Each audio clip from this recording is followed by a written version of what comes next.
السلام علیکم، بسم اللہ الرحمن الرحیم۔ صحت کے راز۔ بائیں ہاتھ سے کھانے سے دل کمزور ہوتا ہے۔ تکیے کے بغیر سونے سے کمر کا درد کم ہو جاتا ہے۔ ایک انار کھانے سے 40 دن تک دل کو فائدہ پہنچتا ہے۔ صبح ناشتے میں ایک کیلا کھانے سے دماغ تیز رہتا ہے۔ جو لوگ مٹھائی زیادہ کھاتے ہیں ان کو لبلبا کی بیماری ہو سکتی ہے۔ کھانا کھانے کے بعد برتن کو انگلی سے صاف کرنا رزق میں برکت لاتا ہے۔ چاول کھا کر دودھ پینے سے پیٹ خراب ہو جاتا ہے۔ جس کا غصہ زیادہ ہوگا اس کے دوست کم ہوں گے۔ بچوں کے سر پر بال نہ ہو تو انجیر کی چھال اور سمندری جھاگ پیس کر گاڑھا لیپ لگائیں۔ لالچ صبر کا سب سے بڑا دشمن ہے۔ صبر وہ ہے جو غریبی میں بھی صبر کرے۔ خاموشی غصے کا بہترین علاج ہے۔ گھر میں لال چیٹیوں کا نکلنا مصیبت آنے کی نشانی ہے۔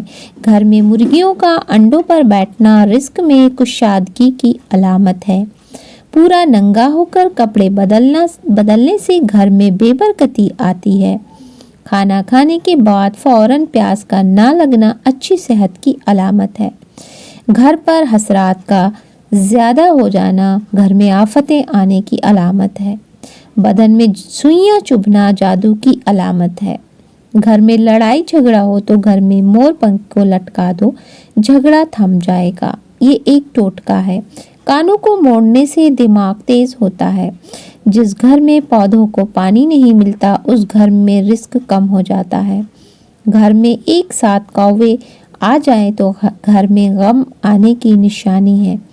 گھر میں دودھ کا پھٹ جانا رزق کے بڑھنے کی علامت ہے۔ موت کو یاد رکھنا نفس کا بہترین علاج ہے۔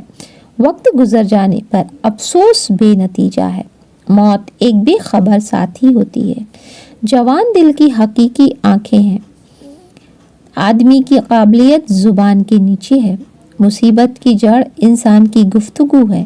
زیادہ کھانا ذہن کو مفلوج کر دیتا ہے۔ فضول خرچ کو ہر چیز کی ضرورت ہوتی ہے۔ پہلے ادائیگی کر دینے سے کام ٹھیک ہوتا ہے۔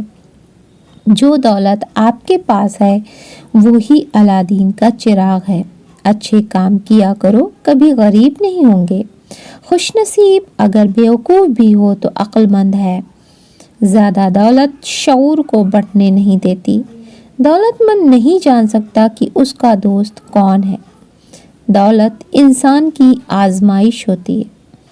انسان کی دولت اس کی خوبیاں ہیں۔ دولت سے رشتوں کی تمیز ختم ہو جاتی ہے۔ بخیل انسان دولت کا مالک نہیں ہوتا بلکہ دولت اس کی مالک ہوتی ہے۔ جس شخص نے اپنے آپ کو باعزت کیا ہے تو اپنی دولت کو ذلیل کر کے ہی کیا ہے۔ اگر کام دولت سے نکل سکے تو جان کو ہرگز خطرے میں نہ ڈالو۔ جو بچہ گرتا زیادہ ہے ایسا بچہ بڑا ہو کر چالاک، ہوشیار اور سمجھدار بنتا ہے۔ جو بچہ پیدا ہوتے ہی کم روتا ہے ایسا بچہ بڑا ہو کر بہادر اور نڈر بنتا ہے۔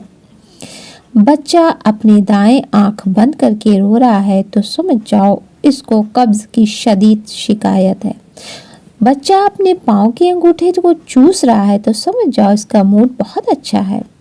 جو بچہ اپنے ہاتھوں کے انگوٹھے کو چوسے تو ایسا بچہ بڑا ہو کر ذہین بنتا ہے۔ جو بچہ مٹی اور پتھر زیادہ کھاتا ہے ایسا بچہ بڑا ہو کر خاموش اور شرمیلا بنتا ہے۔ جو بچہ بچپن میں گلا پھاڑ پھاڑ کر روتا ہے ایسا بچہ بڑا ہو کر ہنستا بہت زیادہ ہے۔ جو بچہ اپنے دائیں ہاتھ کی مٹھی بند کرے تو سمجھ جاؤ بچے کو شدید قسم کی بھوک لگی ہے۔ بچہ ہاتھ پاؤں مارنا شروع کرے تو سمجھ جائیں اس کے پیٹ میں شدید درد ہو رہا ہے۔ بچہ ہاتھوں کو گھمانا شروع کرے تو سمجھ جاؤ وہ انجان لوگوں میں گھبرا رہا ہے۔ جو بچہ اپنے دائیں کان کو پکڑ کر رو رہا ہے تو سمجھ جاؤ بچے کو پانی کی شدید پیاس لگی ہے۔